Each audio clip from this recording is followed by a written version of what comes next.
Ready in the wings. All right. Hi, everyone. Thanks for joining us for this session on backward design for teaching the 10 essential skills. We're happy to have you here and are looking forward to working with you. I know each of you. My name is Rusty Carpenter, and I'm joined by co-facilitator Pete Edwards, who joins us. Yes. All right. Exactly. I like it. Clap him in, everybody. Pete is an assistant professor in the School of Education, but also somebody who has a depth of experience using backward design. We also have members of our graduate profile team here, Dr. Allison Buck, Dr. Krista Kimmel could not be here this afternoon, Trina Napier, Dr. Star Wenzel, and Dr. Matt Winslow, who've joined us. The graduate profile, of course, is an extensive effort. Now with a team of over 30 faculty and staff members. So Pete and I, along with our team, will share the information with you and guide you through the backward design portion, although our team members are here to help answer questions and to provide support as needed. So we'll go ahead and get started with our session. Okay, the whole cursor has to be on the arrow button. It's very, yes, if you click, it will. There we go. All right, so our session agenda for you today involves introducing the foundations of backward design. We'll also review very briefly the focus and the goals of the graduate profile. And Pete and I will walk through the stages of backward design and talk you through several examples, and then we'll have plenty of time for you to apply backward design to the courses that you are working on for general education. So we want to make sure that you are able to talk through these ideas if you are here with a colleague, and also ensure that we can answer questions for you if you have them. So our session outcomes for today will focus on the key steps. So we'll walk through those very carefully so that you understand what those steps are and are able to work through those on your own or share them with those steps with colleagues in your departments and with your programs. We'll also talk through ways that you can identify the essential skills relevant to your course or discipline, which is something that we've introduced you to. If you are available and attended the kickoffs, we can guide you to that information as well. You might already have that. And then, of course, we'll apply backward design not only to align the outcomes, but also as you're thinking about assessments, really in terms of learning assessments. So these are the ways that you're assessing learning in your courses, and then, of course, the activities that support and allow that learning to take place. All right, so we'll go ahead and transition. So, hello, everybody. Pete Edwards in the School of Ed. Full disclosure, I think one of the reasons I was brought on here is because teaching our students to align what they do in a classroom to standards is really the bulk of what we do. And I know we partner with a lot of folks out there, you know, in those other programs, especially in the middle and the high school grades, to make sure that they are doing these things. And it really is okay, yeah. And so, you know, it really is fundamental to what we teach students because they have to know where they're going. If they want to plan how to get there. And, you know, our students are new at this. They are learning how to be teachers. They are neither experts in their content nor experts in pedagogy. And we're trying to get them up to both. That being said, this is really the most intuitive way that I've found to have students work through things. And just like by quick show of hands, how many of you are familiar with backward design at all? Okay, so a couple, that's good. And a lot of this is based on the work of Wiggins and McTighe, who did, you know, Understanding by Design. And it's a pretty when I start talking about it, you're gonna go, oh yeah, that makes sense. Because my guess is most of you have done this, but you don't maybe have the specific language for it, or you've never thought about like calling it this because it is so intuitive. But the idea is we want to know where our students are going to go first, right? At the end of this lesson, at the end of this unit, at the end of the semester, at the end of my program, what is it that I need my students to understand? Like, what do they have to be able to do? And that's not necessarily just an assignment. That's not just an activity. That is like big picture. What do these students have to understand? What do they have to do? What is my goal? Right? To get there, I have to be able to assess what they know. And so how do I do that? And that's where, once I know what they need to know at the end, I start planning assessments. And I know everyone thinks tests when we think of assessments, but that's high and low stakes. That is formative assessment, right? If I'm checking in with them during a project, are they showing me that they're understanding this content, or are they showing me that they're not? And I have to change the things I'm doing on the fly to make that happen. Am I aligning my assessments with my ultimate learning goals? Right? If I want all of my students to be able to comfortably plan curriculum for their classrooms, right? Am I having them make lesson plans? Am I having them make unit plans? Am I checking the things that they can do to build up to that, comfort with the process at the end? And then the day-to-day, right? That's our activities. So we have assessment, you don't necessarily do assessments every day, but you're probably going to do activities every day in your classrooms, right? And for our students, if you think of that K-12 mindset, especially if you're in elementary school, you have to fill every day with activities, with learning, activities, with things that we can do to get those students to gain the knowledge so that they can demonstrate understanding in the assessments so that they can then, get to those final goals, get to those final objectives where we want them to end up at the end. And so if we think about it backwards, you really do have to go. Oh, there it is. The big one. There we go. Right. We really want to align those outcomes, then move back to the assessments, then move back to our activities, right? And then that'll get us there. And so, when we talk about those essential skills, right, which is really the big part here, we're trying to work these outcomes into work you're already doing. The idea is not for you to tear everything down and start fresh. The idea is hopefully you have lessons that do these things. You have assessments that allow students to demonstrate these things. You have objectives that hopefully line up with this. I don't think I'm saying anything revolutionary here. I think all of your work probably leads to at least one of these in everything you do, and probably multiple outcomes.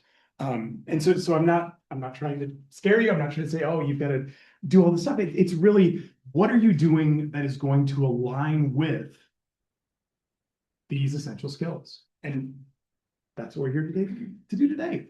So let's get to it. The idea is that you want to start out with one or two essential skills that align with something you already do, some objective you have for your students. Think about those outcomes. What is it you need students to understand when they leave your course? And you can think bigger, a lot of this does go into what do you need your students to know when they leave your program, right? But let's think about your course. What do they need to know and be able to do? And how does the essential skill matter in what you're doing, how you are getting there?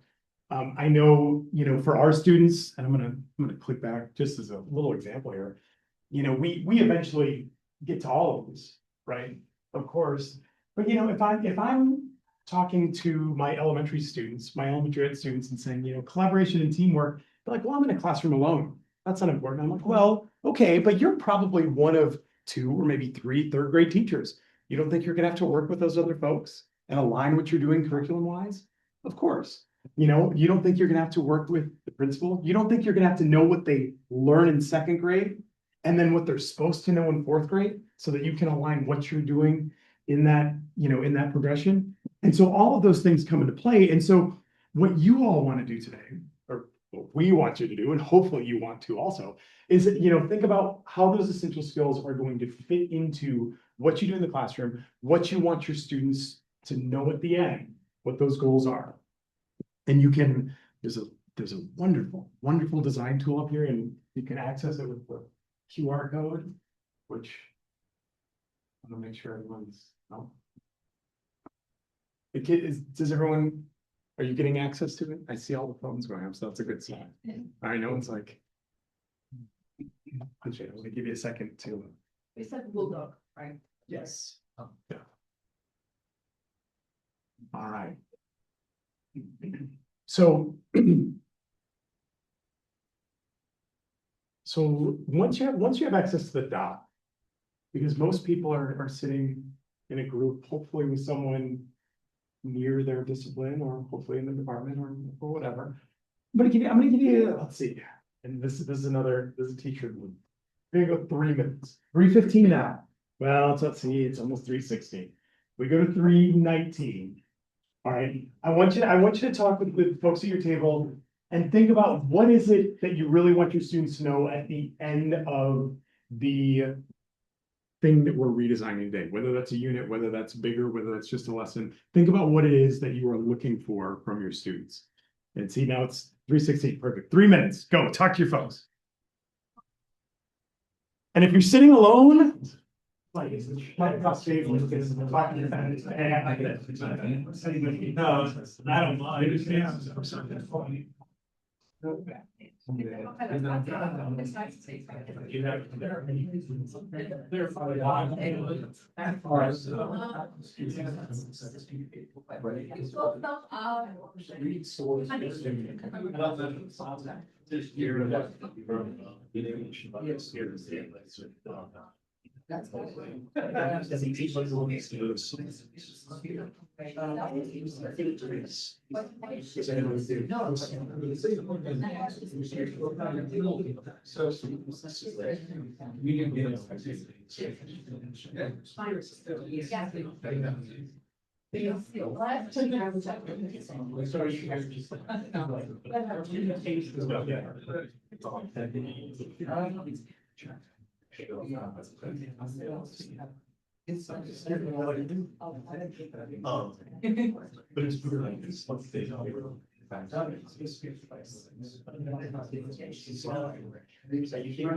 So what are some pretty much almost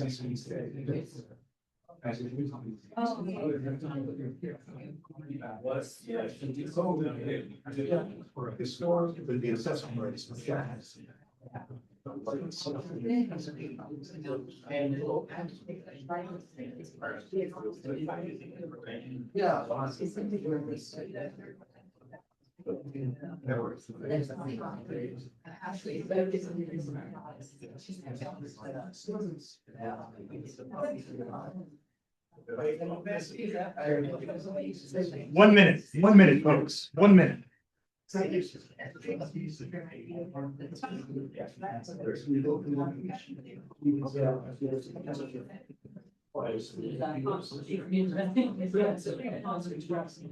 That's why this.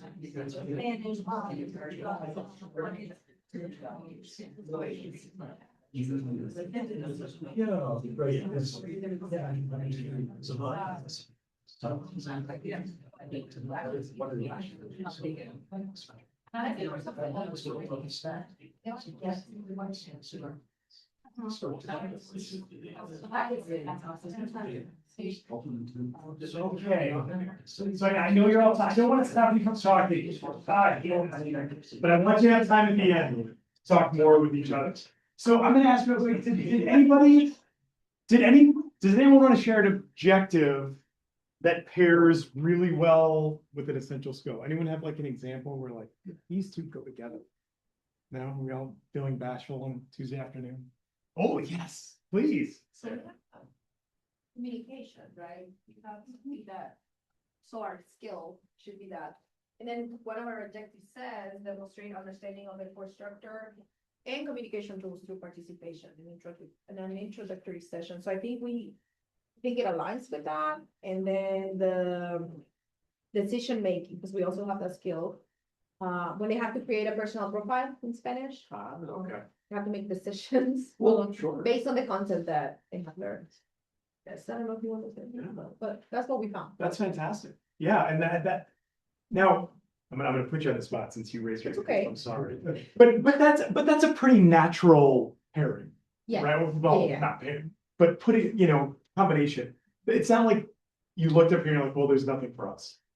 Hopefully these essential skills fit pretty nicely into something that you're already doing with your students, right? I mean, if you, yeah. Are you all- That's what we're already doing. yeah, okay, and that really is the big hope here, Yeah. right? Is that you are doing these things, we just want you to put a name in it, we want you to clearly assess it, and then we're gonna move forward, right? Anybody else? Thank you, by the way, thank you, that's wonderful. Anybody else feeling brave? Sorry, I'm not gonna call it in. All you, it's okay. Oh, please, see it. We got tons. Yeah. What? So I teach a gen ed cinema history, both 1 and 2, Okay. and the critical and creative thinking is a big component of that. I mean, there's several, but that one especially is connected, I try not to oversimplify it, but honestly, part of the process is to get the students to just become active rather than passive viewers of media. And then how can they analyze a film within its cultural and historical context? Because they kind of want to exist outside of time. We were talking about the example of Casablanca. Like, you cannot understand Casablanca unless you understand some aspects of World War II and some aspects of the French Resistance, and and so it's all connected together, and it's fun, and we teach that. But I do think I struggle sometimes in making that last connection from let's talk about the plot to let's talk about actually the significance of this movie. Oh my gosh, I'm gonna jump in. I just had a conversation today with a student, and so we were talking about, and this is something I'm gonna show you later. They're writing a philosophy of education paper, and so they're thinking, how do I understand teaching, and then what historical philosophies kind of inform my way of thinking? And one of my students was in art history. She wants to teach art history at the high school level, and one of the philosophies is perennialism, and this idea, from the Greeks, pretty much right up until the late 1800s, school was taught the same. Someone said, so at the front of the room, I talked to people, but there was a major spiritual, religious component to it. And so I said to her, I was like, well, most art historians should be perennialists, because most art for the history of the world has been religious based in some way. And that informs so much of what they do. And she's like, oh my gosh, I never really considered that. Because like you said, you can't take the thing out of time and you've got to put it in. But again, we want our students, and let's bring it back. Like, we want our students to have those ideas like, I know how to think critically about my content, right? Okay, so how do we teach you to think critically about that content? So then for us to pass it on, and for you to make things that are critical of the world in which they're being made, critical of, and I don't mean critical in the like, this is bad, but really thinking critically about things around you. And that's fantastic. That's a great example. And very similar, ideas, but context is important.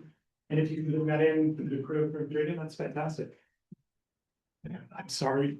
You had your hand up and you're coughing anyway. All right. I don't know if this will work or not. Fingers crossed. Can I step on your lines here? Yeah, no, you can. Fine, we do similar things on information literacy. And now, is it true that everybody is doing information literacy in gen ed? Is that the common? I think what, yeah. The common thing, okay. So I'm in history, and so we, students read historical sources, and we want students to be able to figure out what they're read them critically, put them into context, so they know what they're reading and what it means. And my colleague here does media literacy, so we're looking at media sources, which is jaw-droppingly important today. And doing the same sort of thing, evaluating what you see or hear and putting it into context, figuring out what's accurate or not accurate, or what it means. Yeah, and yeah, I think, thank you both. Wonderful example. Thank all three of you. Anyone else want to jump in? But I think we're really seeing a trend here, right? The things that you teach match up with essential skills, and it's not, again, the whole goal of this is not to ask you to start from the bottom up, but rather to just think a little more intentionally about what you are doing. Okay. So let's go. All right, so we've got that. That's good. Stage two. Yeah, Please. on a QR code for, showing this up, does our skill, like this 2 skills that we picked, does that go into the learning outcomes? Is that what we would fill it out that way, like start from the right column and move to the left? Yeah, that is. Hold on. Give me a second. Um, No, yeah. It's a good question. It is a good question. Yeah, and so you're asking if the design, right, should be in the learning outcomes. Yeah, well, they're all gonna work together. And so let's, yeah. Yeah, it's good, yeah. Did we- No, so sorry. That's fantastic. Let me get through and see if it makes sense when we get to the end. If you trust me. And if not, I'm gonna do it anyway. So. We trust you, Pete. Okay, so once we have our outcomes that we want to know our students have, we need to know, how do we know if they know? Too many no's in there, but that's all right. We want to know, can our students demonstrate their understanding? Can they demonstrate what they've learned? Can they demonstrate these essential skills in addition to our outcomes, which hopefully are now, living together nicely, right? And so we want to think about those authentic assessments. I know that word gets thrown around a lot, but authentic is going to be different for everyone's individual disciplines, right? It's what's authentic in our School of Education folks is not necessarily going to be authentic for you, but you want to figure out what that means. And so what we are doing here is, now that we've got our outcomes of, yes, my students need to know this. Now it's, how do my students prove to me that they have learned this, that they understand this, that they know this? How am I going to assess it? Right? And one thing I want to reiterate again, assessment doesn't necessarily mean tests, right? Are they doing small things? Are you, having check-ins? Are you having discussions? Were they, demonstrated to you? It doesn't have to be summative, it can be formative, but you want to think, how am I assessing what they know and how they're demonstrating their understanding of these skills? Yeah, you're all good with that? So let's again, talk to our groups and see what we get. How do we assess?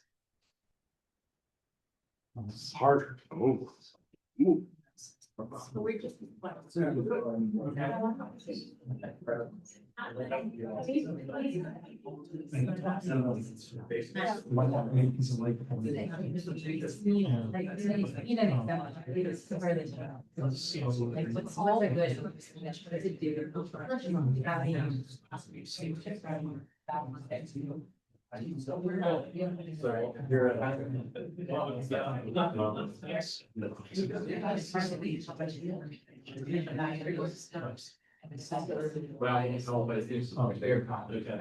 This is a big.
All right. So again, I hate to stop y'all from talking. Going, because I want to hear, it's not good out there. Any thoughts? Anyone want to share an assessment? Like, how do they assess students? How do they know that students are really grasping this material? How are they letting students demonstrate their understanding? Anyone want to share? No? Yeah. Oh. So in English 102, and here I'm thinking about information literacy. So the students do a lot of work with multiple different sources, academic and non-academic sources, and the library works with this really well on that, and they learn these evaluative methods. So I do a couple of things for assessing them. What's their understanding? So one is they do a running research bibliography where at various points through the semester, they're sharing their sources and their SIFT evaluations of those. And they need to be connecting how good of a source is this for their project, right? So it goes beyond just did it come from a database or something like that. And then the other thing is that they do several small genre projects where they're doing things with their research. So they have to use that for communicative purposes. And along with doing that, so there's the doing, do they use it in an effective method? They also have to reflect on it. And I feel like the reflection is really important for this, because that's where they tell me what were the decisions they were making, why did they use it, what do they feel that this was accomplishing for them. So that shows more of that underlying thinking under that not just practicing the literacy, but how do they understand? Yeah, I think I love that metacognition piece, right? Where you're reflecting on what you've done. Is it working? Is it not working? You know, and if it's not, how do I fix it? If it is, how do I strengthen it? And that's, yeah, fantastic. That's a great example. Thank you. Thank you so much. Anyone else? No? Okay. All right. So let's, again, I want more time, more, yeah. So we'll have more time to like dig into this. So here's the thing that is probably the hardest part, right? That's where we get to stage 3, where we're planning, we're designing, we're creating those learning experiences. You know, what is it that we are doing, you know, in our classrooms, in our labs, the times we meet with students, you know, the smaller assignments online, right? That we are getting students to gain that information that will serve them on the demonstration of understanding those assessments, and then will serve them in the outcomes. And this is where the big stuff happens. But hopefully, if you already know what your assessments are, this is much easier to plan. This is much easier to design, because like, well, I know what I need them to learn. So how do I get, you know, how do I do that?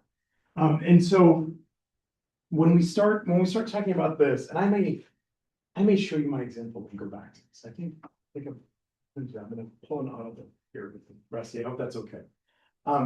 You want to start thinking about what activities are you creating? And I'm sorry, I don't know your Dominic, thank you. Dominic you actually went a little farther, because there were some activities in that.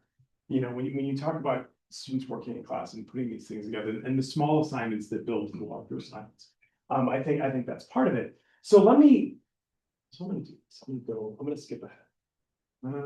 And I'll talk real quick about an assignment that I have kind of redesigned, and I continue to tweak it a little bit, but actually front loaded a little bit here. So in EDF 203 is the first education course that students have, that all education folks have to take. You know, whether you're doing elementary, middle, or high school, or you are K-12 people in, you know, like art and music, you have to take 203 because one, it gives you those foundations, but two, it's kind of a survey course because they can start to see what education looks like and decide if they really want to do it or not. And so we have a little bit of that built in. But everyone in 203 creates a philosophy of education. You know, the idea of this is what I think teaching should be. This is how I think it should work. These are the ideas that I believe should guide my classroom.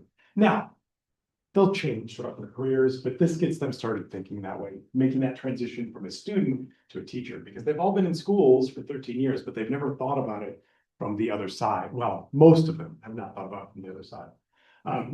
Our standards for this are like, okay, in-test standards, you know, the Kentucky standards for admission to education prep programs. And so this is a big one because our students are not actually in the teacher education program yet, right? And so this is one of those courses that they have to take to be admitted to the teacher ed program. And so all of these things come into play, but the essential skills for this assignment are communication, critical thinking, and using information for decision making, because they are trying to figure out how the world of theory applies to their personal ideas.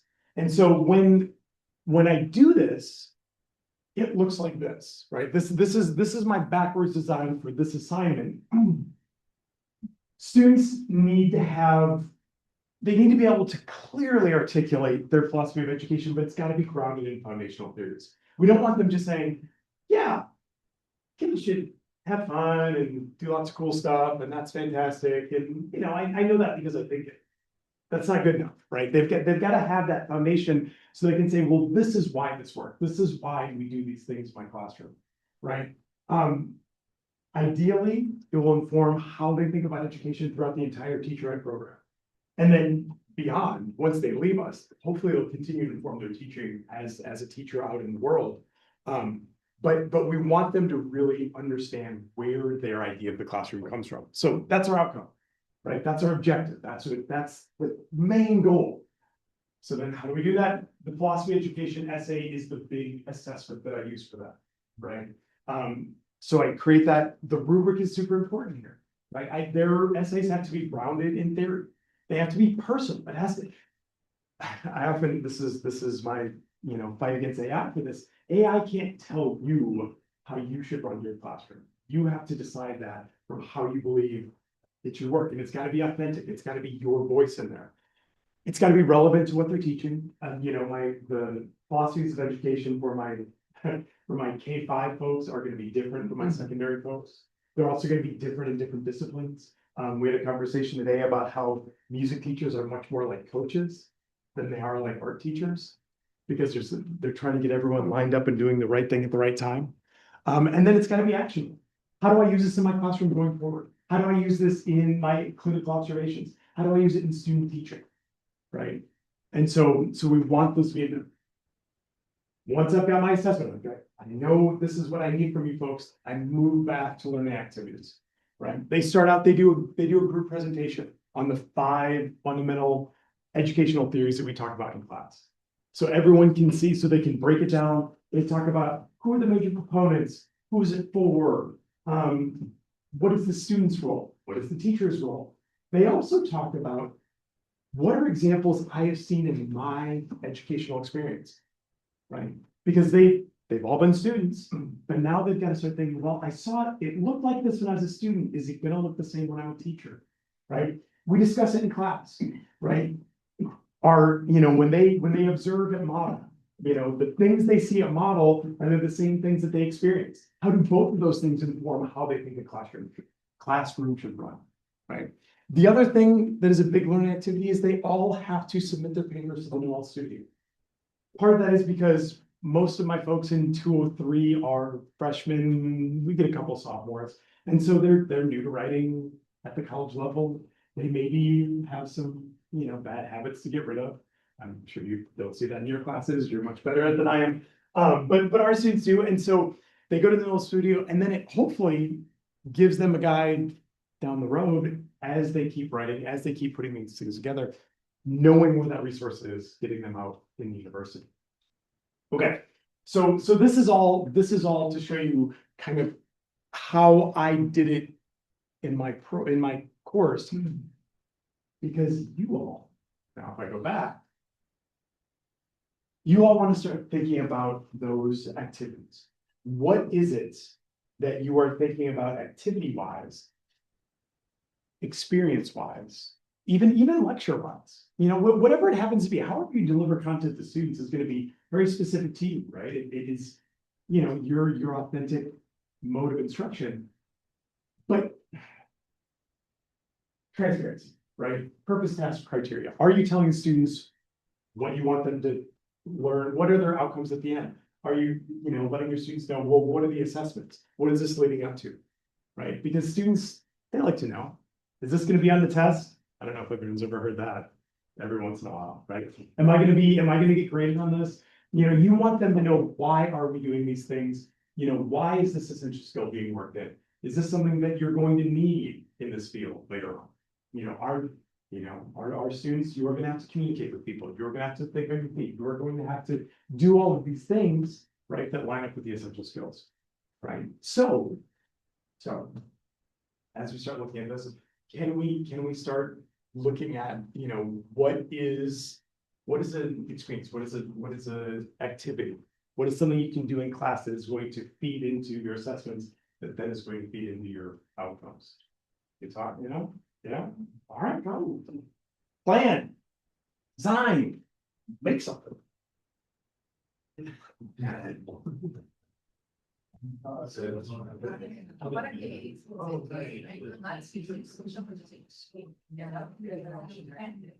So what I can do to have that example that.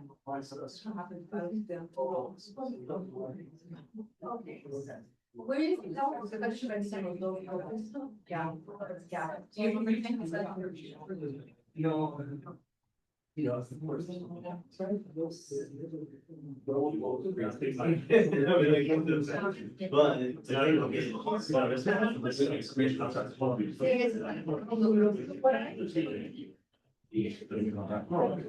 Question. And it's the last.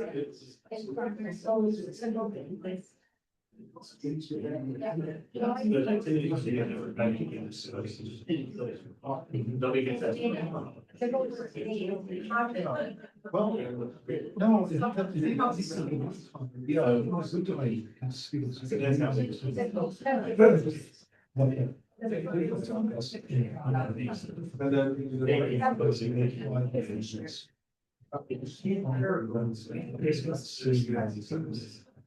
Not the way.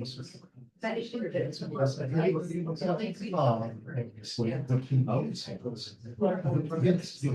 Oh, but essential skills. Just because. Yeah. Sourcing. Right. Oh,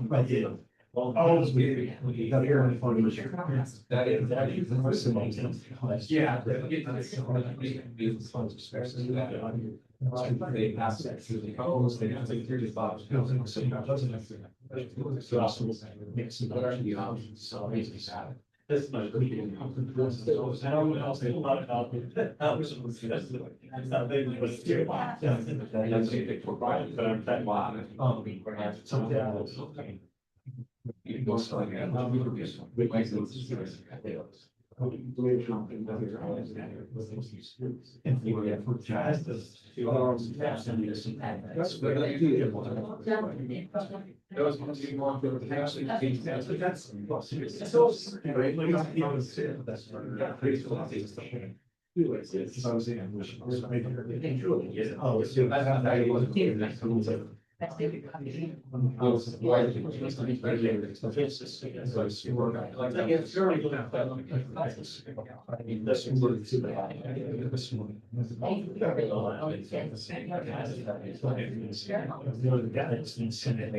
We're at just a little small spot.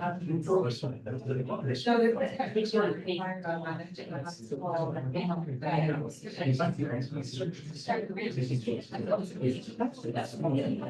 because.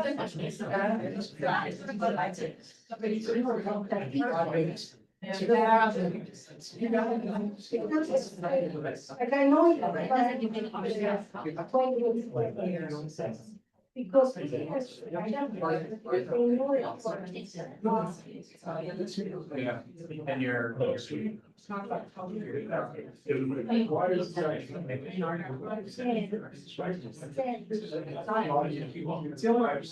Let me check the settings. It's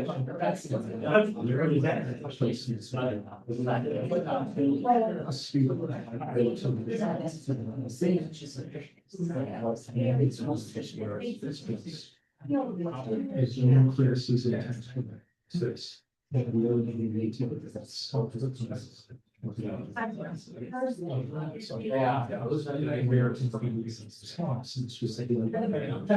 right, so folks, I'm not gonna stop you yet, but as you're thinking here, I want you to start thinking about your course materials and learning assessments and start thinking about how those work in essential skills, how this all starts to look like a big, wonderful plan for your course. So start thinking about how the essential skills work into your activities, work into your assessments, and then work into your outcomes. How do all those things get streamlined together? I didn't mean to stop them. When I wanted to keep going, but like start thinking about that as those go together, and we'll come together in like 4 minutes. That'll be 350. I like that. Or you're not signing. Is that gonna be enough for the civilized?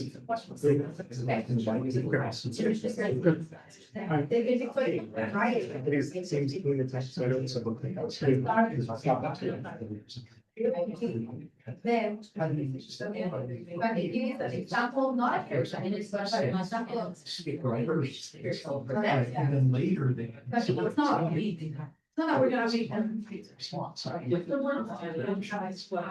And then that's. That's the outline. And that part of the. Leave the option.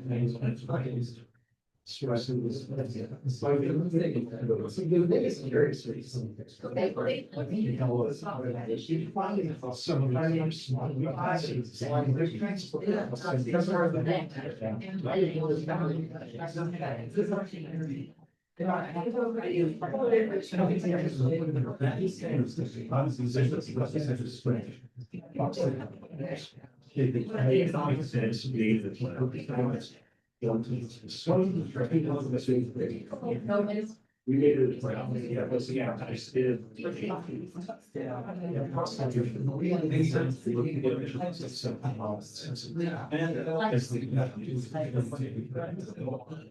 Everybody's not. So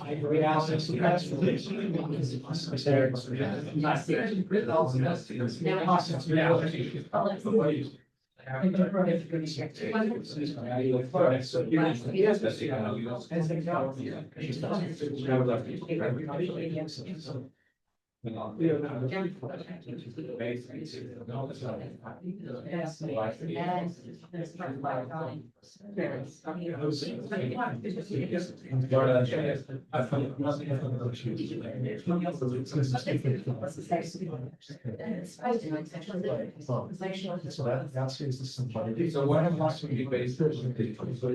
Is while sleeping is. Yes. Yeah,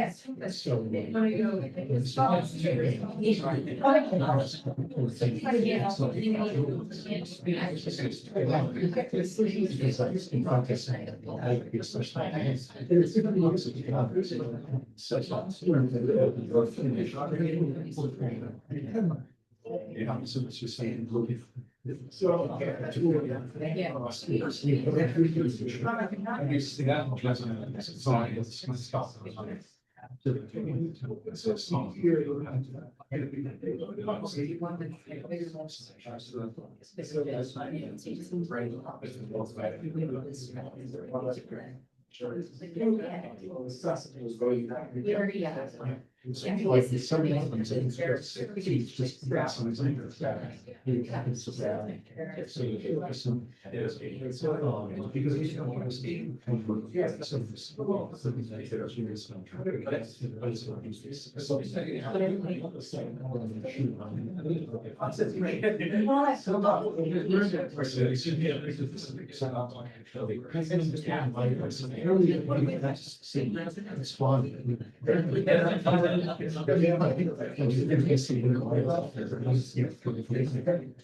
That's why I'm myself.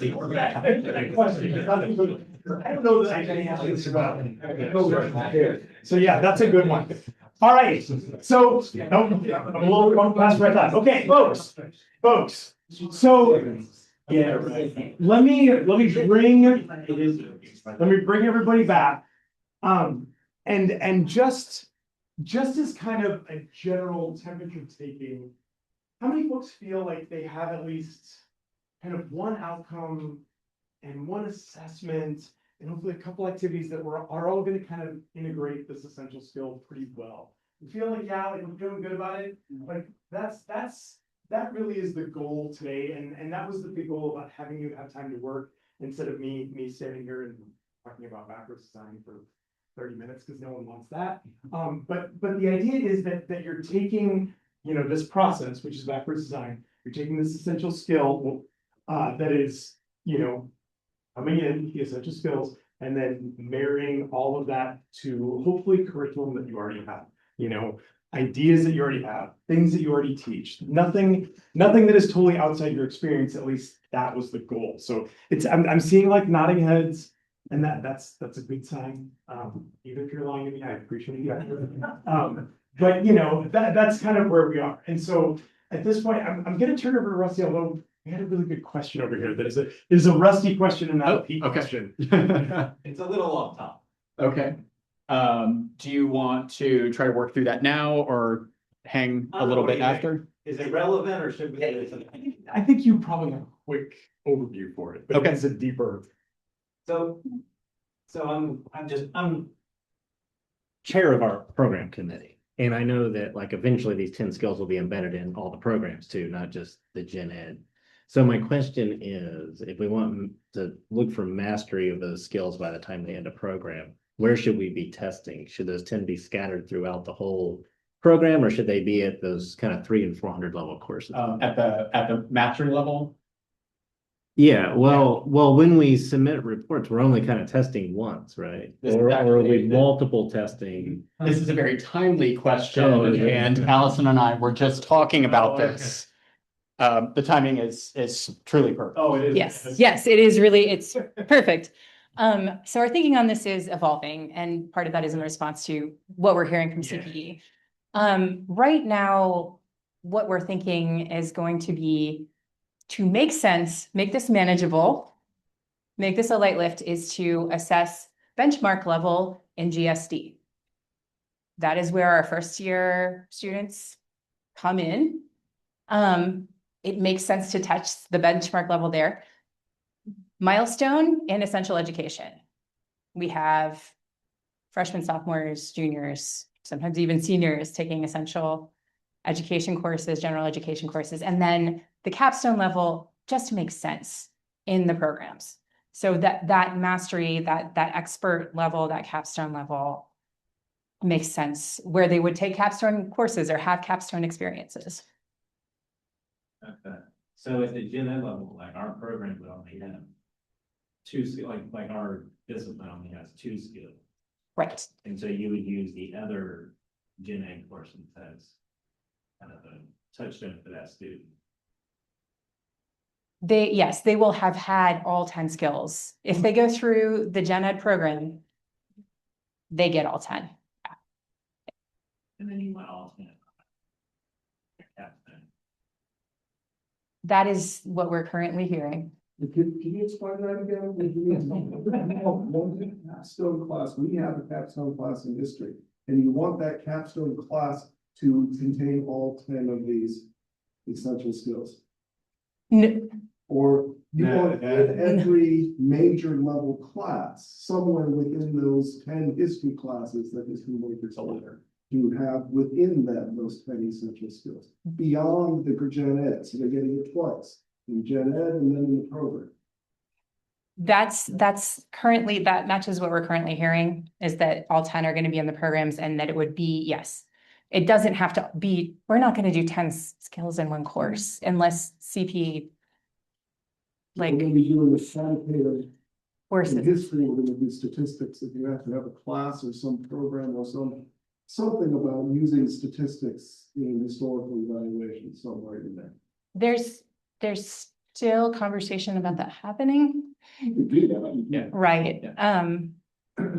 This is just Okay. what we're hearing right now. And that's on the program levels on the horizon. And for right now, focusing on general education. So will we need to redo our syllabus for showing that we have like, this assignment is going to skill number, whatever that I'm in charge of, if I have to choose skills, then I would write that by there so that that's kind of like a proof. Are we gonna need to do that kind of thing in the future? One thing that we've talked about and that some other institutions have done is syllabus statements for the skills. So there would be something like in the template that's already available, and you could just be like, okay, well, my course is this element. Here are the skills that I have. Just like one overarching thing that we can drop in and not. And once you get to the assignment level and even in the next workshops, we can provide you with some guidance and resources on incorporation of the skill into the assignment.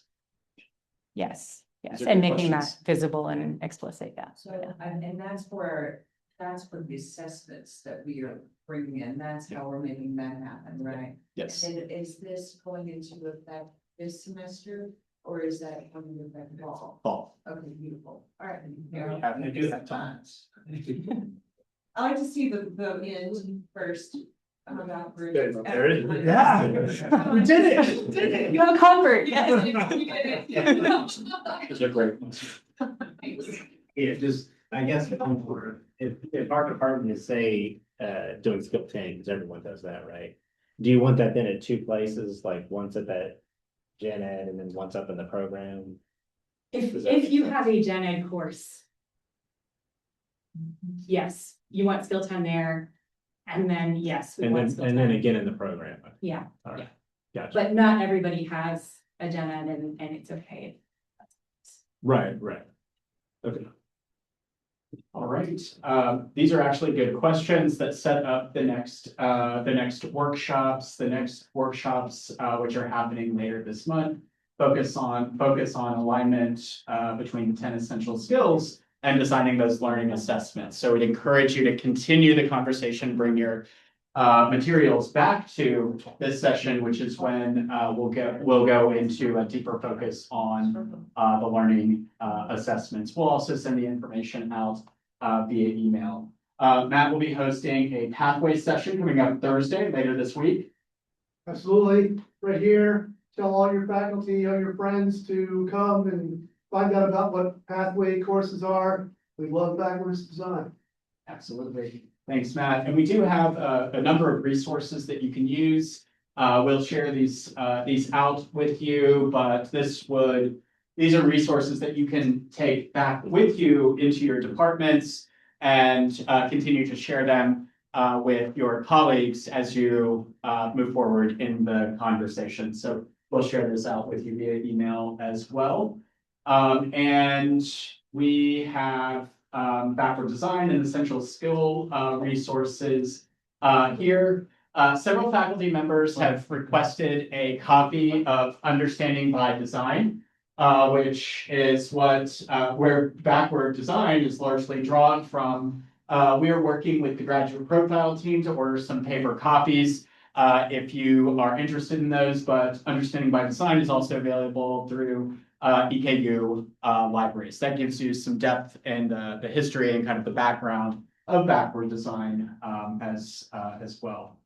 So with that, also keep in mind that you are not on your own. If you'd like a custom workshop or for any of us to come and work with either you individually or work through all of this with your department, feel free to, whenever you are ready, if you'd like to submit a consultation or a faculty support request. This will go to Pictal, and then we'll work with your point of contact to schedule that for you. We have one coming up this Friday, which we're looking forward to, and then several coming up later in the semester. Again, that brings the material into a focus and into conversations that you're having as a program or as a department. So we look forward to that as well. With that, thanks so much to Pete for facilitating the workshop today. And to our colleagues across the graduate profile team. And if you'd like to come back for the session tomorrow morning, we'll be right back here at 8:30 tomorrow. So thanks everyone. Have a great afternoon. Yes. Next week, we'll talk about take those assessments that you started work on today and really continue to dive deep on those. And get them considered. Thank you. Thanks. All right.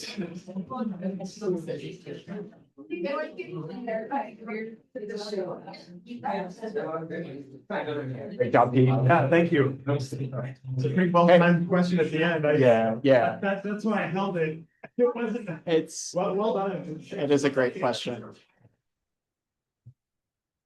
Check.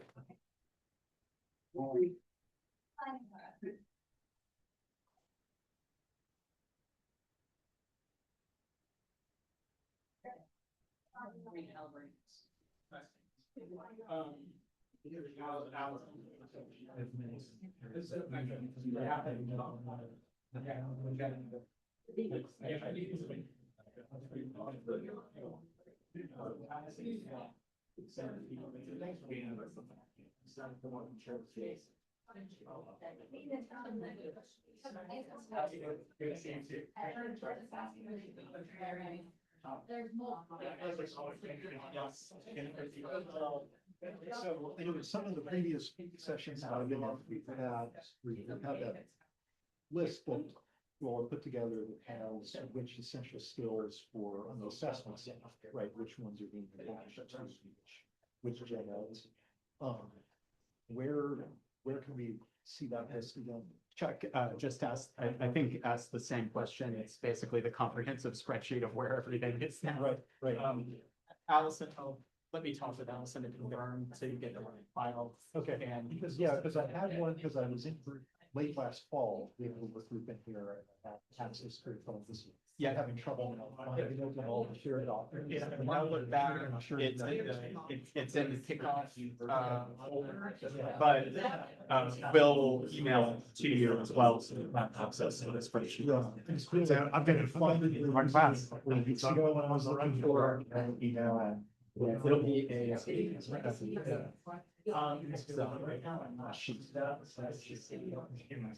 I'll send it. And there are many, many files, so we want to make